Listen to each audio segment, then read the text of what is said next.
Audio Jungle.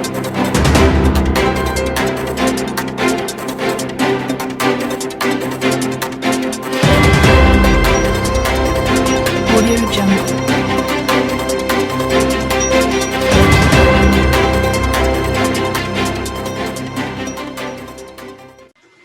Bonjour, bonsoir, mesdames, mesdemoiselles et messieurs. C'est un plaisir pour moi de vous retrouver sur ce plateau. Merci de choisir Télar TV et bienvenue dans votre émission Droit de savoir. Les Congolais le savent qu'ils sont attendus aux urnes le 17 et le 21 mars 2021 pour élire le nouveau président de la République du Congo. Cependant, les observateurs avertis se posent tout de même des questions essentielles, celle de savoir comment aller à une élection présidentielle dont les conditions de transparence et d'équité n'ont pas été réglées. Pourquoi une élection présidentielle lorsque les prisonniers politiques du fait de la dernière élection présidentielle n'ont pas été libérés, mais aussi pourquoi une élection présidentielle dans un contexte de crise socio-politique et économique aiguë? Voilà qui est au centre d'intérêt de notre émission aujourd'hui avec pour invité Jean-Paul Ebenga, délégué général du mouvement pour agir, le MPA. Bonjour monsieur Ebenga. Bonjour Christian. Merci d'accepter notre invitation. La toute première question, vous allez nous faire donc une petite présentation de votre mouvement, quelques secondes. Vous l'avez dit, je suis le délégué général du MPA. MPA, c'est le mouvement pour agir. C'est un mouvement qui regroupe tous les démocrates congolais, notamment ceux qui partagent les idéaux prônés par le général Jean-Marie Michel Mokoko, qui est notre président, le président de notre dynamique politique, le MPA. Le MPA rassemble donc les Congolaises, les Congolais, et voudrait rassembler le maximum possible autour des idéaux du général Mokoko.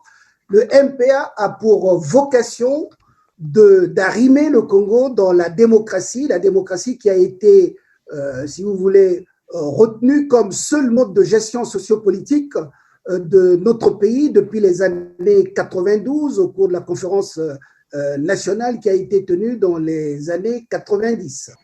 Vous savez bien que l'artisan de cette conférence, c'est le général Jean-Marie Michel Mokoko, qui a donc souhaité que le Congo s'arrime à la démocratie, et jusque-là, nous sommes en train de tout faire pour que ce mode de gestion soit partagé par un maximum des Congolais et qui prennent corps dans la gestion socio-économique de notre pays. Monsieur Benga, vous le savez, et comme je l'ai d'ailleurs rappelé d'entrée de jeu, que les Congolais devront aller choisir le nouveau président de la République du Congo. Vous le savez aussi que les Congolais ont de moins en moins foi en ce système électoral, comme l'ont rappelé d'ailleurs les évêques. Quelle est actuellement la position du mouvement pour agir face aux élections de mars 2021? Les élections de mars 2021, c'est un non-événement. Et ça, je le dis tout haut, c'est un non-événement parce que de par nos analyses, nous avons constaté que rien ne nécessite que ces élections se tiennent, quand bien même que dans la constitution actuelle de notre pays, il vaudrait mieux pour certains d'entre nous que ces élections se fassent le 21 mars 2021, mais nous savons que rien n'est structuré, rien n'amène les Congolais pour qu'ils soient attachés, pour qu'ils souhaitent que ces élections se tiennent, parce que pour nous, la gestion d'un pays, c'est pas tout simplement l'élection du président de la République. Il faut bien que d'autres conditions, d'autres structures soient réunies pour que les Congolais aillent aux élections présidentielles.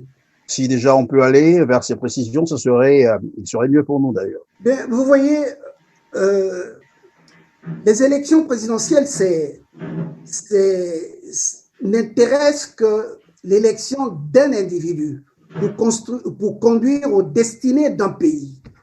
Mais les destinées d'un pays, quand nous savons que économiquement, au jour d'aujourd'hui, tous les indicateurs sont au rouge. Du point de vue social, vous avez des retraités qui ne perçoivent plus leur pension, les étudiants qui ne perçoivent plus leur bourse. Tout s'oppose en termes d'interrogation. Les Congolais ne mangent même plus à leur faim parce qu'ils sont dans des difficultés énormes. est-ce que l'utilité actuelle, est-ce que l'urgence actuelle, c'est la tenue des élections présidentielles? Voyez-vous, je crois qu'il y a d'autres impératifs qui s'imposent aux Congolais, qu'il faudrait bien trouver la solution au lieu de courir, au lieu de se mettre en marche imposée vers des élections présidentielles. Si bien que pour nous, il vaut mieux que les Congolais se rassemblent, il vaut mieux que les Congolais dialoguent, regardent sans hésitation tout ce qui mine leur société. Ce sera nettement plus indiqué, donc il vaut mieux aller vers un dialogue inclusif, que les Congolais ont des sachants, ils ont des compétences, et on regarde tous ensemble comment résoudre ces problèmes au lieu de courir vers des élections qui ne nous apporteront rien. Rien. Et pour le gouvernement congolais, il s'agit là de respecter les délais constitutionnels. Christian Perrin, la Constitution, c'est pas seulement les élections présidentielles. Bon, admettons qu'il faut qu'on aille vers ces élections. Nous savons bien qu'aujourd'hui, les retraités ne reçoivent même plus leur pension. Donc, nous avons un problème d'argent, un problème financier.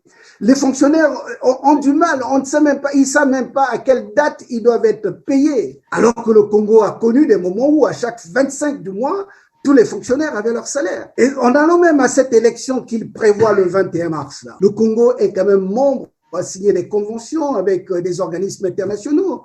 Normalement, ce sont des partenaires qui vous aident à avancer vers la tenue des élections présidentielles. Au jour d'aujourd'hui, nous ne savons même pas si l'Union africaine est là prête à nous accompagner, si l'Union européenne, on peut parler de l'Union européenne, est prête à nous accompagner. Il n'y a rien. Donc, les autorités congolaises, qu'est-ce qu'ils vont faire? Elles vont chercher à puiser encore l'argent dans le trésor congolais où il n'y a rien. Mais ils vont tout faire pour puiser de l'argent dans le trésor congolais pour ne s'intéresser qu'aux élections présidentielles alors que les gens sont en train de souffrir. Non, ben, où est-ce que vous ne voyez pas un paradoxe là? C'est quand même étonnant. Là. On a affaire à des autorités qui ont quoi? Enfin, je suis bien éduqué. Monsieur Ebenga, lorsque vous dites que vous n'allez pas aux élections présidentielles, est-ce pour autant vous ne pourrez pas aussi soutenir un candidat de l'opposition congolaise? Mais ce sera bien malheureux. Ce candidat de l'opposition, à partir du moment où tout est défini, tout est pipé, ce candidat de l'opposition ne sera qu'un turéfiraire qui va accompagner M. Sassou. Quel sera le poids de cet opposant pour que l'on obtienne autre chose que ce que l'équipe gouvernementale actuelle désire obtenir? Donc vous voyez, c'est très malheureux pour ces candidats qui voudront bien accompagner M. Sassou le 21 mars 2021. Non, le MPA ne peut pas le faire, ne doit pas le faire. Voilà. Alors, si j'ai bien compris, vous êtes donc une dynamique qui promeut donc les idéaux de Jean-Marie Michel Mokoko. Est-ce qu'on peut parler de lui? Qu'en est-il de sa situation aujourd'hui? Il y a parfois quelques-uns de nos compatriotes qui égrènent ici et là la posture du général Mokoko, mais nous savons qu'au jour d'aujourd'hui, le général Mokoko est prisonnier d'un système, je peux même dire un système dictatorial. Ce n'est pas un simple prisonnier, c'est un prisonnier politique, nous devons le dire tout haut. Et nous demandons aux Congolais de le reconnaître comme tel, c'est un prisonnier politique. C'est un prisonnier politique entre les griffes d'un système. Mais nous savons tous que le général Mokoko, il est parmi les pionniers qui ont demandé que la démocratie, que le Congo soit arrimé à la démocratie. Il y a des grandes figures du Congo que nous devons relever, parmi lesquelles le général Mokoko, qui ont souhaité que la démocratie soit instaurée, soit pratiquée au Congo. Nous pouvons parler de Monseigneur Kombo, nous pouvons parler du Premier ministre Milongo, nous pouvons parler d'autres qui sont aujourd'hui en état de santé pas trop bon et qui ne verront pas le Congo s'arrimer comme il se doit à la démocratie. Donc, on ne peut pas... le général Mokoko, c'est quelqu'un qui veut que le Congo soit un pays géré dans la démocratie. Donc, le fait même qu'il se retrouve en prison, nuit et jour, nous savons qu'il prie que le Congo soit un pays démocratique. Donc, il est déterminé jusqu'au bout. Vous voyez, c'est quand même étonnant.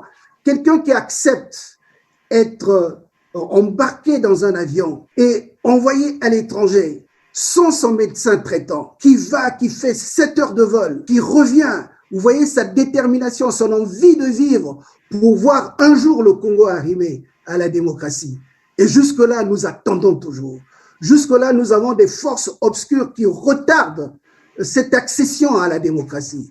Qu'est-ce que vous en pensez? Non, le général Mokoko est là, droit dans ses bottes comme un militaire, et il attend qu'un jour le Congo voie la démocratie être instaurée dans son pays. Mais pourtant, il y a certains partisans, ces partisans de guerre, qui pensent qu'il aurait abandonné le combat politique et qu'il aurait, je dis bien, trouvé certainement un compromis avec le régime en place. Il y a un silence depuis, un silence de mort. On n'entend plus rien de lui. À ses compatriotes, bon, vous savez, les compatriotes ont le droit de suppiter ce qu'ils veulent. Qu'est-ce qu'on veut entendre de lui depuis sa forme d'incarcération par le pouvoir dictatorial de Brazzaville? Qu'est-ce qu'il peut dire au fond de son trou? Au jour d'aujourd'hui, le général Mokoko n'est visité que par ses parents par rapport à ses visites. Les parents peuvent accepter que Mokoko soit libre, mais nous, les militants, nous souhaitons qu'il soit libre pour mener le flambeau de l'instauration de la démocratie au Congo.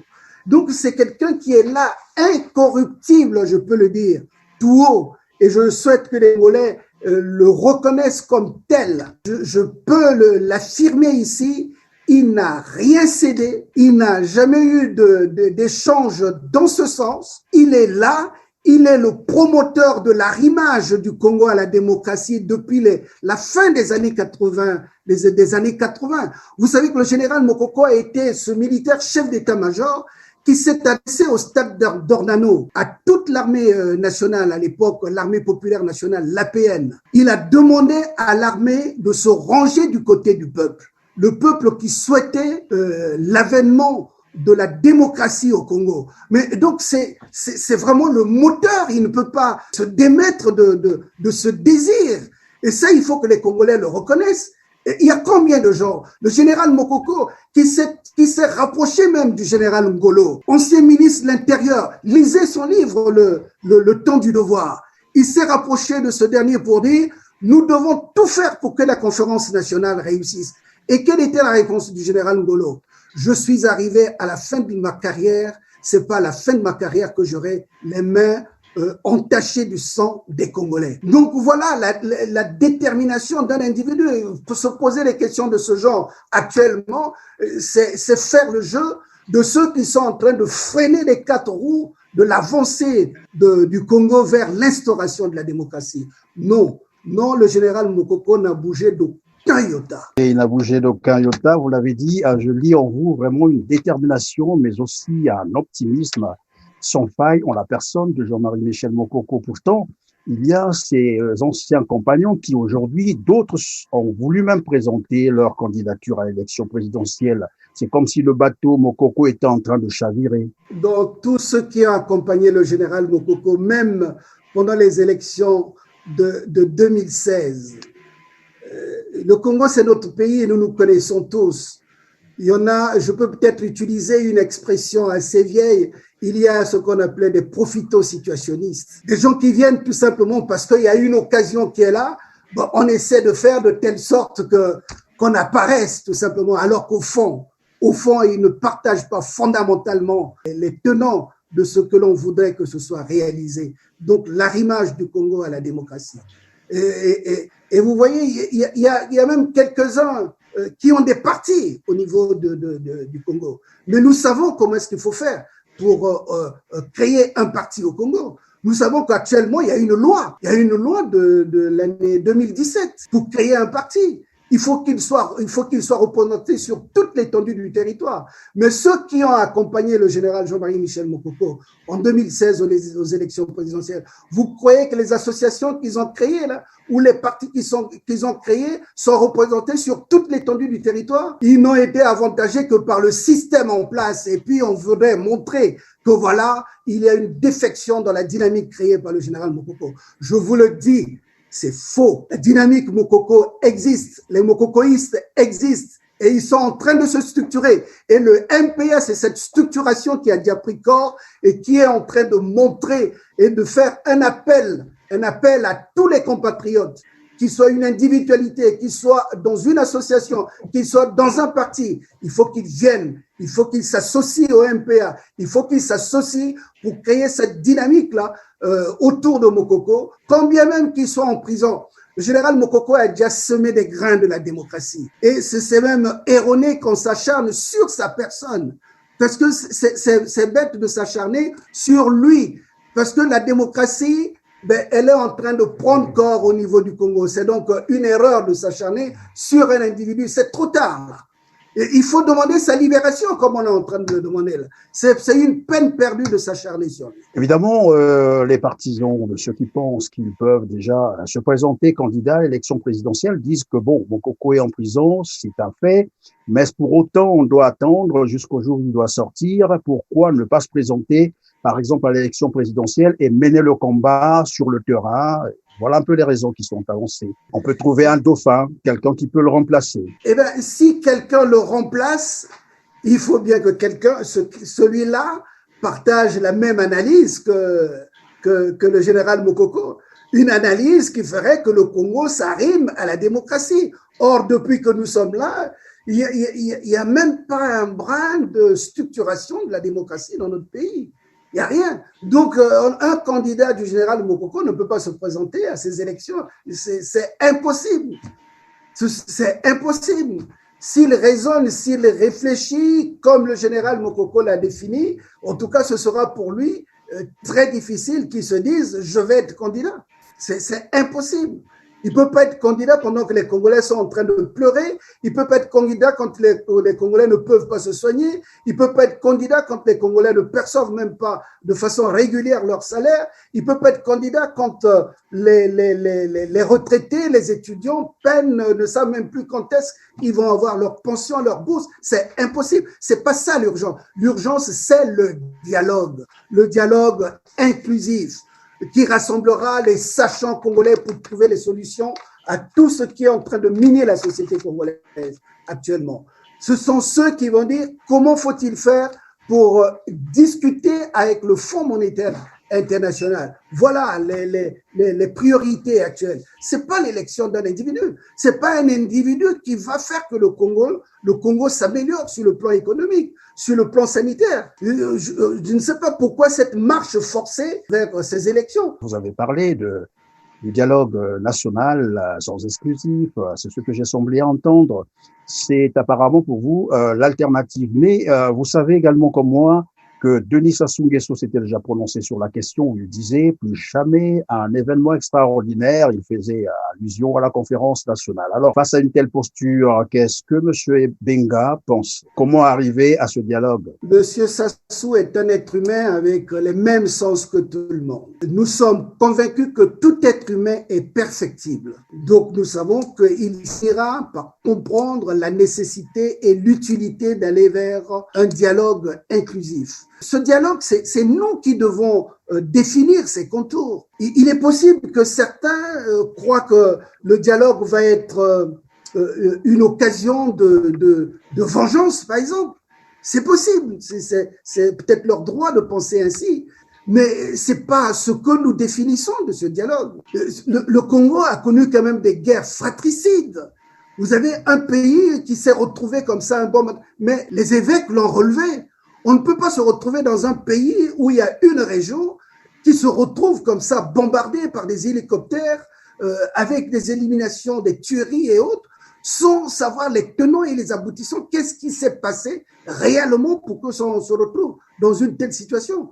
Mais ce n'est pas pour dire un tel a tort, il faut maintenant chercher à lui faire du mal et autres. Non, on trouvera des solutions, on comprendra et on dira plus jamais ça. Et si nous ne pouvons pas le faire, parce qu'il y a une partie des Congolais, une partie qui est constituée des gens violents, mais nous pouvons faire appel à la communauté internationale, nos partenaires, leur dire comment organiser la sécurité entre nous pour qu'un tel dialogue se fasse. Mais il y a des pays qui ont connu pire que nous, l'Afrique du Sud, le Rwanda, ils ont organisé des dialogues, il n'y a pas eu mort d'homme.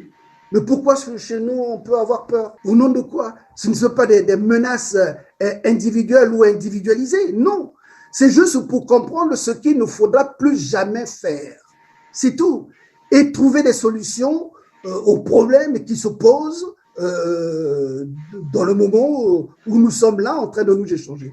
Et nous savons bien que les Congolais sont capables de trouver les solutions les meilleures. Lorsqu'on fait le parallèle, bien entendu, du dialogue dont vous avez d'ailleurs, vous êtes en train d'appeler de votre vœu, et de la déclaration des évêques du Congo, bien entendu, est-ce qu'on peut déjà commencer à parler de l'après-Sassou? Parce qu'évidemment, si vous avez suivi Thierry Mongala réagissant à contre cette déclaration, il a prononcé, je cite, « Je crois lire dans ce propos de la part des évêques plutôt l'expression diplomatique qui consiste à dire le président de la République actuelle doit partir ». Est-ce que c'est pour annoncer déjà l'après-Sassou? Si la démocratie fonctionnait comme il se doit, avec cette notion-là de l'alternance. L'alternance, vous pouvez être président, vous gérez très bien votre pays, mais si le nombre de mandats définis dans la Constitution est atteint,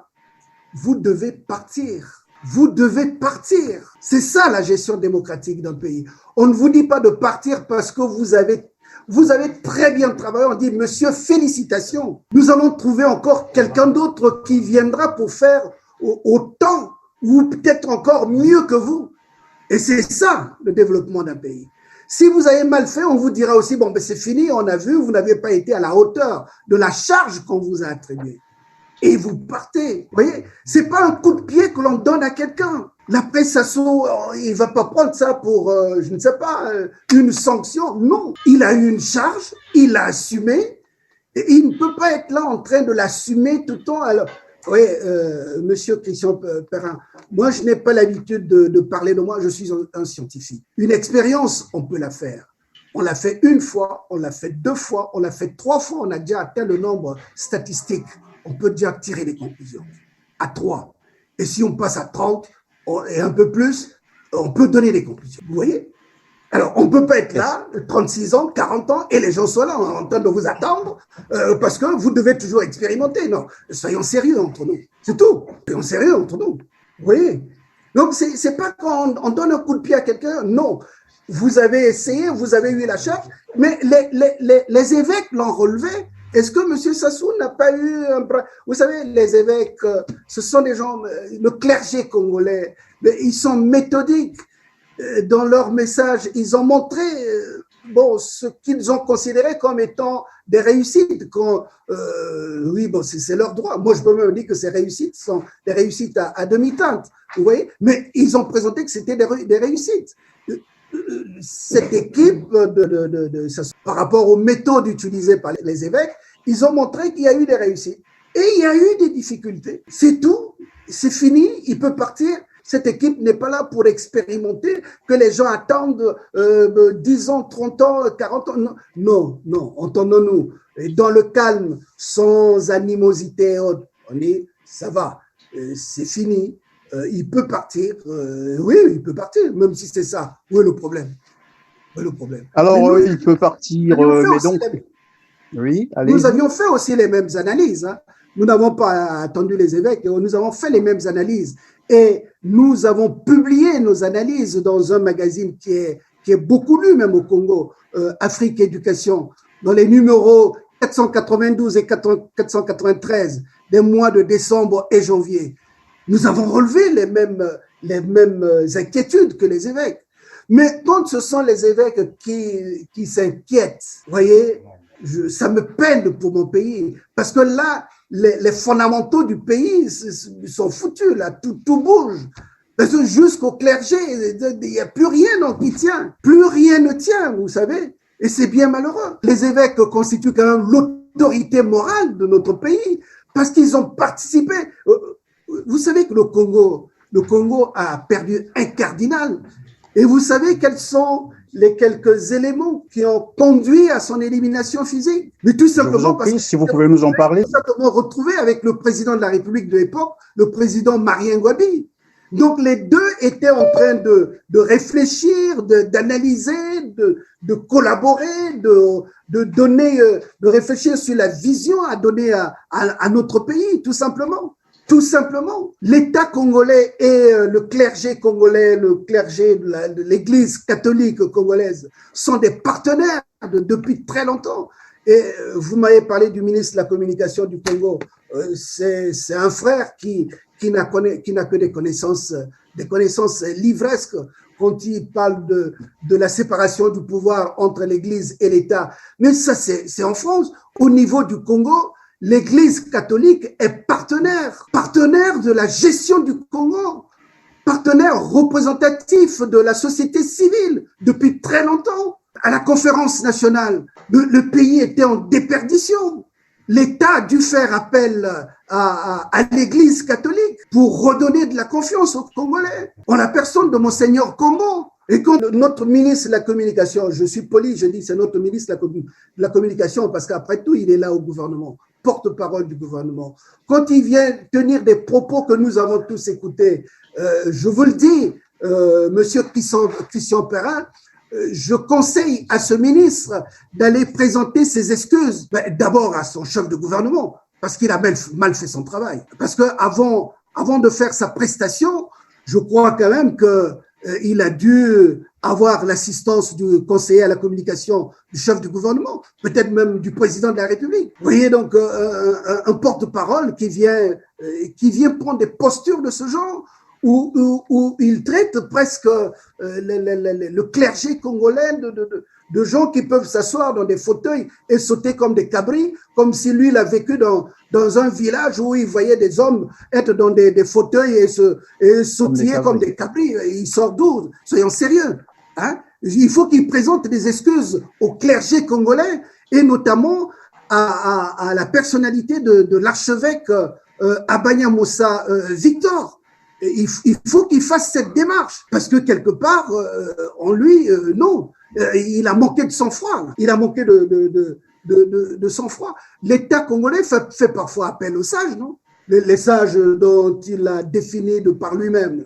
Mais alors, ils ont quel droit par rapport à l'Église catholique qui rassemble plus de 70% de Congolais? Si nous sommes 5 millions, il y a près de 3 millions de catholiques. Ils pèsent de tout leur poids pour réfléchir sur les destinées du Congo, non? Vous voyez? Probablement, mais au lieu de présenter les excuses, on apprend plutôt que le neveu de Monseigneur a été pris à partie. C'est tout ça que nous relevons. On a pratiquement...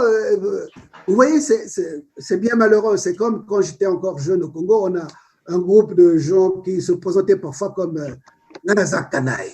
Donc, on se comporte comme un voyou du quartier. Et c'est ce comportement-là, au niveau d'un gouvernement, c'est bien malheureux. Vous voyez la répercussion dans la société. Le neveu qui est menacé maintenant. Parce que l'oncle a pris... et même l'oncle n'a été qu'un porte-parole d'un groupe. Vous voyez, le porte-parole. Donc, ça peut être aussi ses idées parce qu'il a participé, mais pas uniquement ses idées. Ça montre la brutalité du système. Un système qui est géré par des gens, aujourd'hui, c'est bien malheureux. Non, qu'ils arrêtent. Nous sommes tous des Congolais.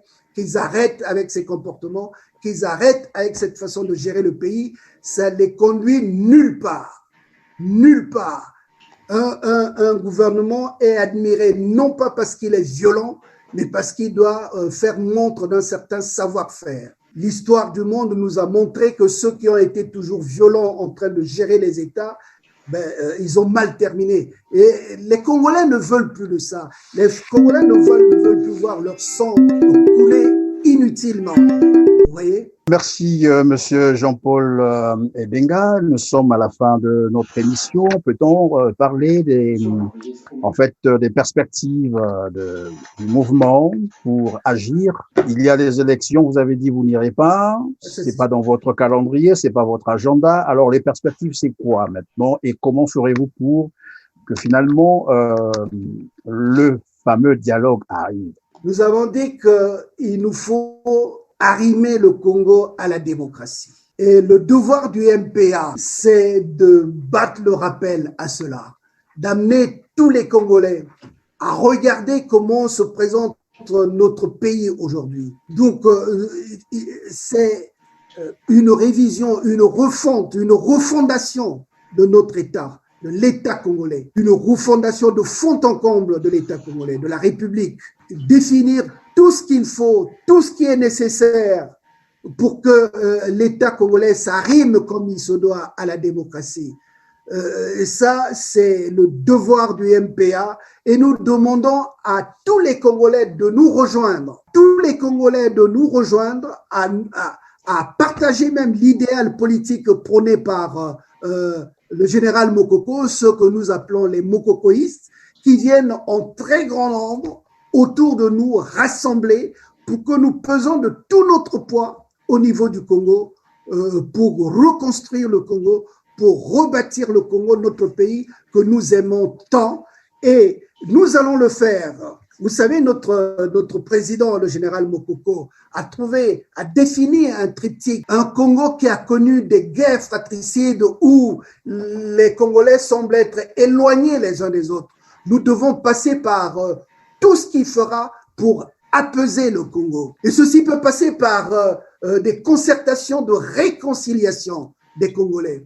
Les Congolais doivent se réconcilier pour tout apaiser. Les Congolais doivent tout faire pour qu'on les rassure de leur avenir. Donc, faire montre, vous savez, le général Mokoko, dans la définition de son idéal, il a dit tout haut comment devrait être un chef, ce que devait caractériser un chef, l'exemplarité d'un chef.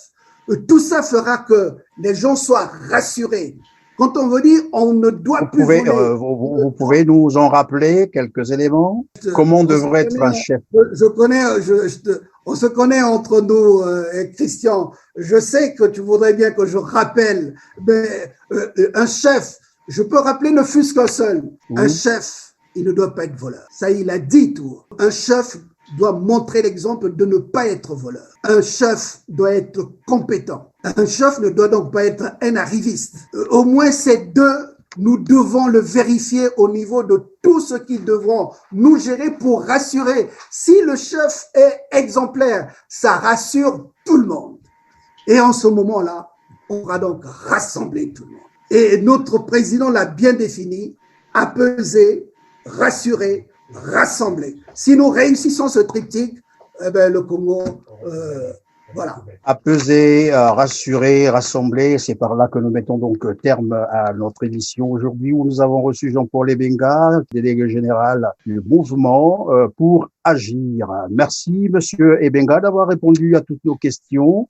Comme nous le disons à tous nos invités, notre plateau vous appartient en fait. Nous sommes en tout cas disposés de vous recevoir quand vous le souhaiterez. C'est moi qui vous remercie, mon cher Christian Perrin. Et je remercie aussi nos téléspectateurs. Merci beaucoup et à vous, chers téléspectateurs. Il me reste qu'à vous dire au revoir et on se retrouve au prochain numéro. Bye bye.